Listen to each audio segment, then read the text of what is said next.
Bien, chers frères et sœurs dans le Seigneur, que la grâce et la faveur de notre Seigneur Jésus descendent et demeurent sur chacun et sur chacune de vous.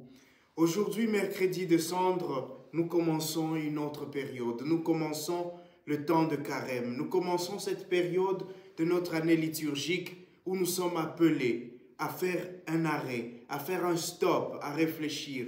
Nous savons que la vie chrétienne, ou comme toute autre vie, comme tout autre cheminement, exige qu'à certains moments, nous nous arrêtions, qu'à certains moments, nous fassions des pauses, qu'à certains moments, nous fassions des évaluations pour nous demander où en sommes-nous, où en suis-je avec ma vie, où en suis-je avec mon travail, où en suis-je avec mes relations, où en suis-je avec ma propre relation avec Dieu et avec les autres. Et quoi de mieux pour notre vie spirituelle, pour notre cheminement spirituel qu'un temps comme celui-ci, un temps de carême où nous sommes appelés à nous arrêter, où nous sommes appelés à réfléchir davantage, à nous replonger à l'intérieur de nous-mêmes pour regarder comment est-ce que notre vie chrétienne nous la menons.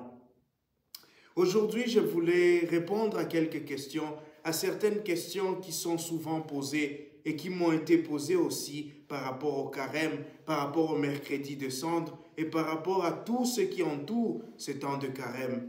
La première question qui m'a été posée, c'est pourquoi le mercredi de Cendre pour commencer le carême? Pourquoi nous commençons le carême de cette manière-là? Pourquoi nous mettons de la cendre sur le visage pour dire convertissez-vous, croyez à la bonne nouvelle, ou pour dire rappelle-toi, tu es poussière et à la poussière tu retourneras.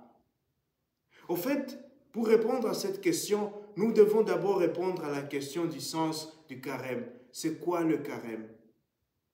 Et pour répondre au sens du carême, nous répondons d'abord à la question pourquoi 40 jours?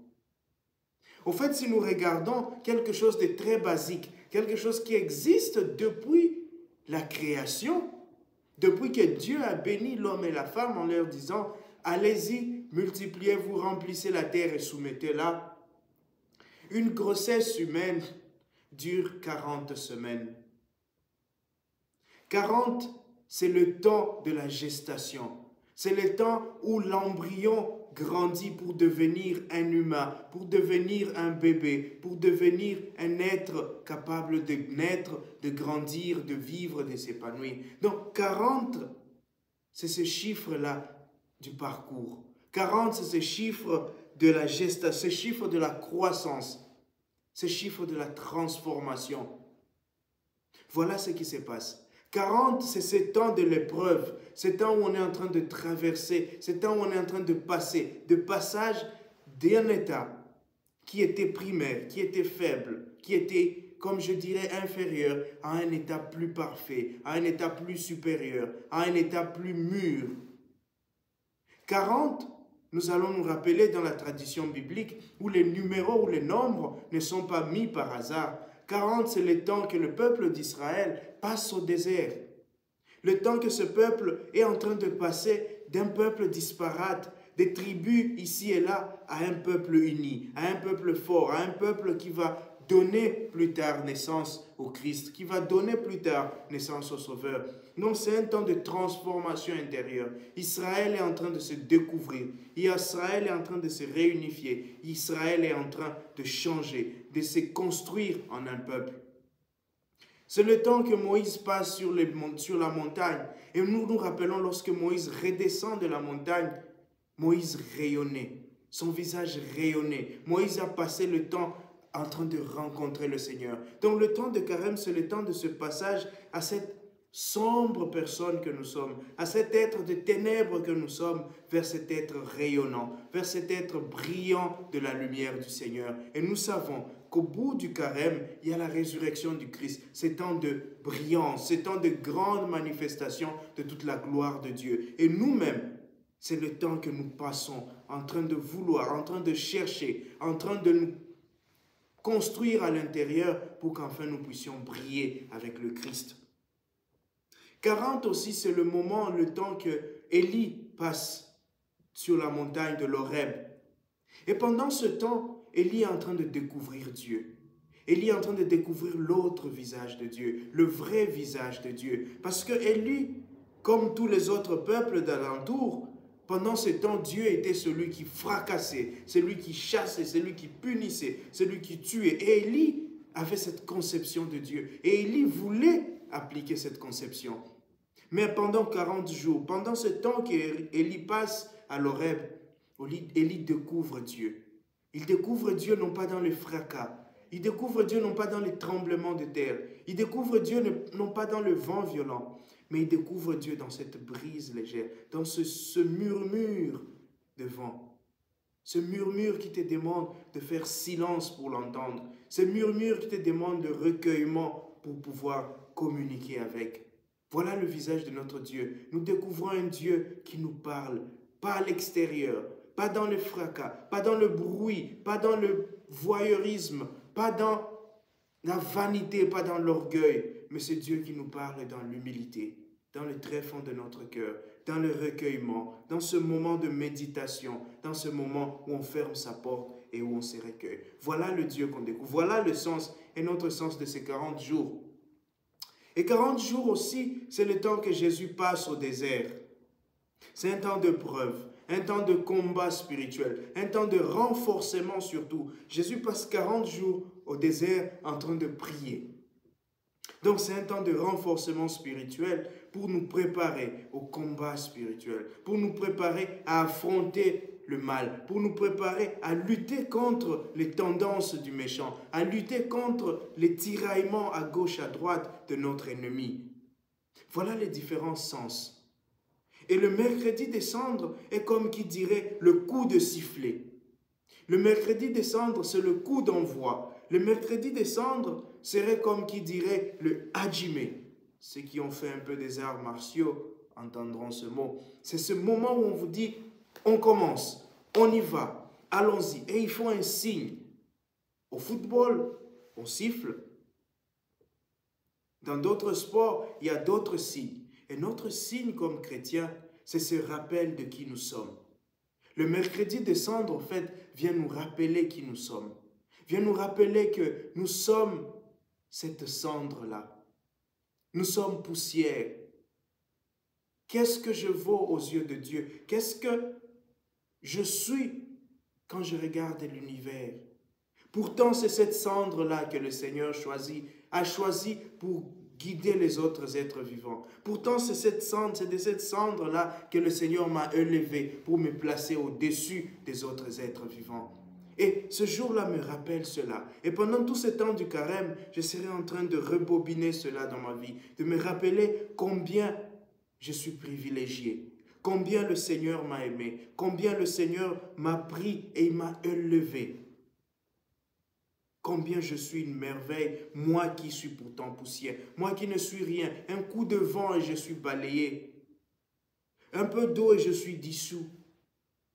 Et pourtant le Seigneur me fait confiance, et pourtant le Seigneur veut marcher avec moi, et pourtant le Seigneur veut toujours que je sois là, il me fortifie, il me donne tout le nécessaire pour que je devienne l'être à son image et à sa ressemblance. Voilà ce que ce signe nous rappelle.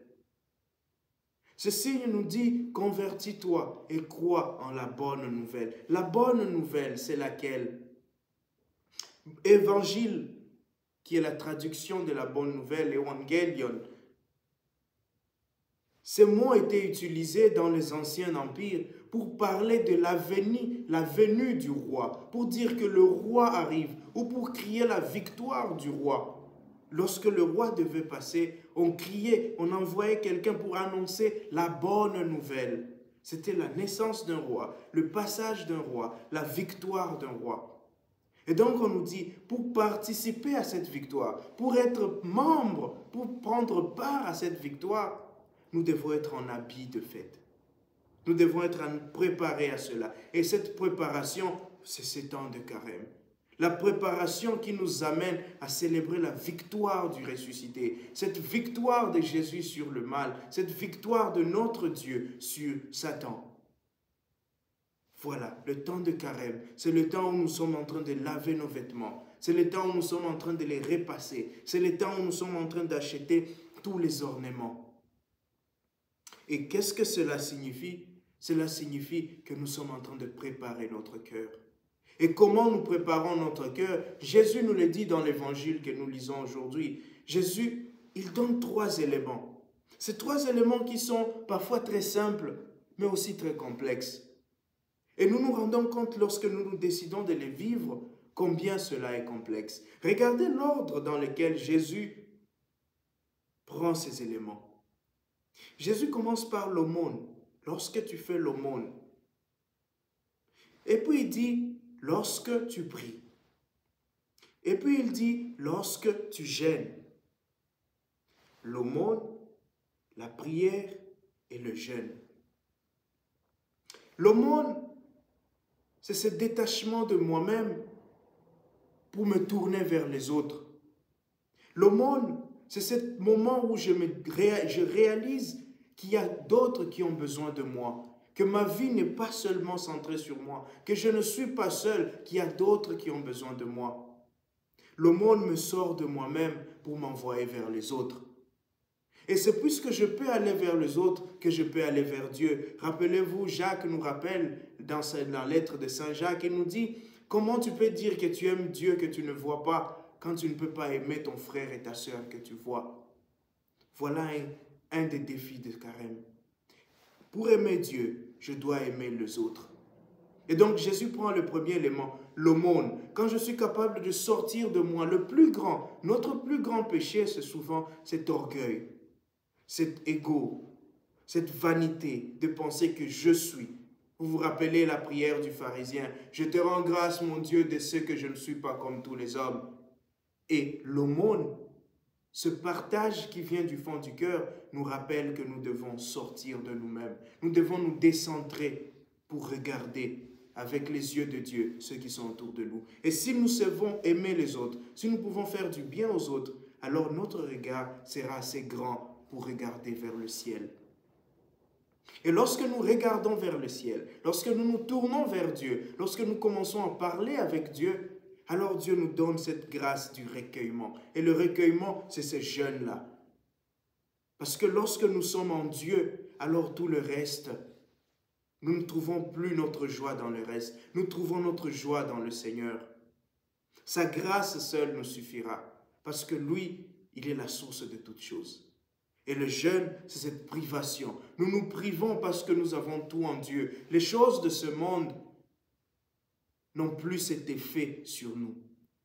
Le jeûne, c'est cette privation de tout ce qui m'attachait parce que je suis déjà attaché à Dieu. Et cet attachement à Dieu vient de mon ouverture aux autres. Merveilleux. Merveilleux ces temps de carême. Et ce que nous demandons, ce que le Seigneur nous recommande aussi, c'est de vivre ces temps de carême avec les autres. Nous sommes une communauté de foi, nous sommes une communauté de prière, nous sommes une communauté des enfants de Dieu. Et pourquoi nous avons cette couleur? Au fait, j'ai appris quelque part que cette couleur violette, au-delà d'être cette couleur, ce moment d'attente, ce moment de recueillement, c'est aussi une couleur royale. Les rois qui entouraient le peuple d'Israël, ce roi portait le pourpre. En fait, le pourpre était de couleur violette, le pourpre royal. Et donc, c'est une couleur royale. Et Israël, par tradition ou en suivant les autres, Israël a pris aussi cette couleur. Et donc, lorsque chaque fois dans le carême, nous portons cette couleur, au-delà du fait que nous vivons un temps de recueil, nous vivons un temps de preuve, nous nous rappelons toujours que nous sommes de la race choisie. Nous sommes le sacerdoce royal. Et donc, même dans l'épreuve, nous n'allons pas baisser la tête. Même dans l'épreuve, nous n'allons pas nous laisser abattre parce que nous savons que nous ne sommes pas de la race des vaincus, nous sommes de la race des vainqueurs. Nous ne sommes pas de la race des losers, nous sommes de la race des victorieux. Nous ne sommes pas de la race de ceux qui échouent, nous sommes de la race de ceux qui réussissent. Voilà cette couleur, c'est qu'aussi ça nous rappelle. Et pour réussir, nous devons être ensemble. Qu'il soit un, Père, comme nous sommes un. Nous devons être un, nous devons être en communion, nous devons être communauté pour réussir.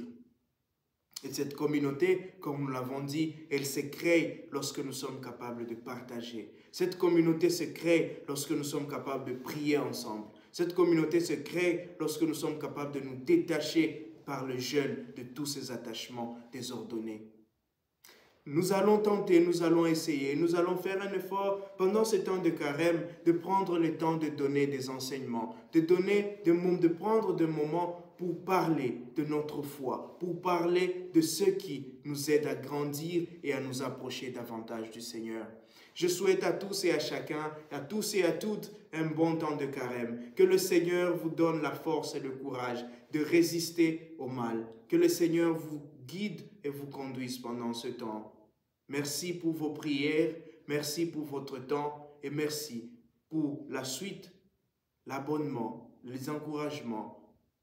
J'allais oublier, nous aurons aussi des temps d'adoration autant que faire se pourra pendant ce temps de carême. Nous essaierons le plus possible d'avoir le temps d'adoration. L'adoration sera en direct et elle finira toujours par la prière pour nous, pour nos besoins, pour les besoins de l'Église et pour les besoins du monde. Continuons à prier les uns pour les autres et que le Seigneur vous donne toute grâce en ces temps. Amen.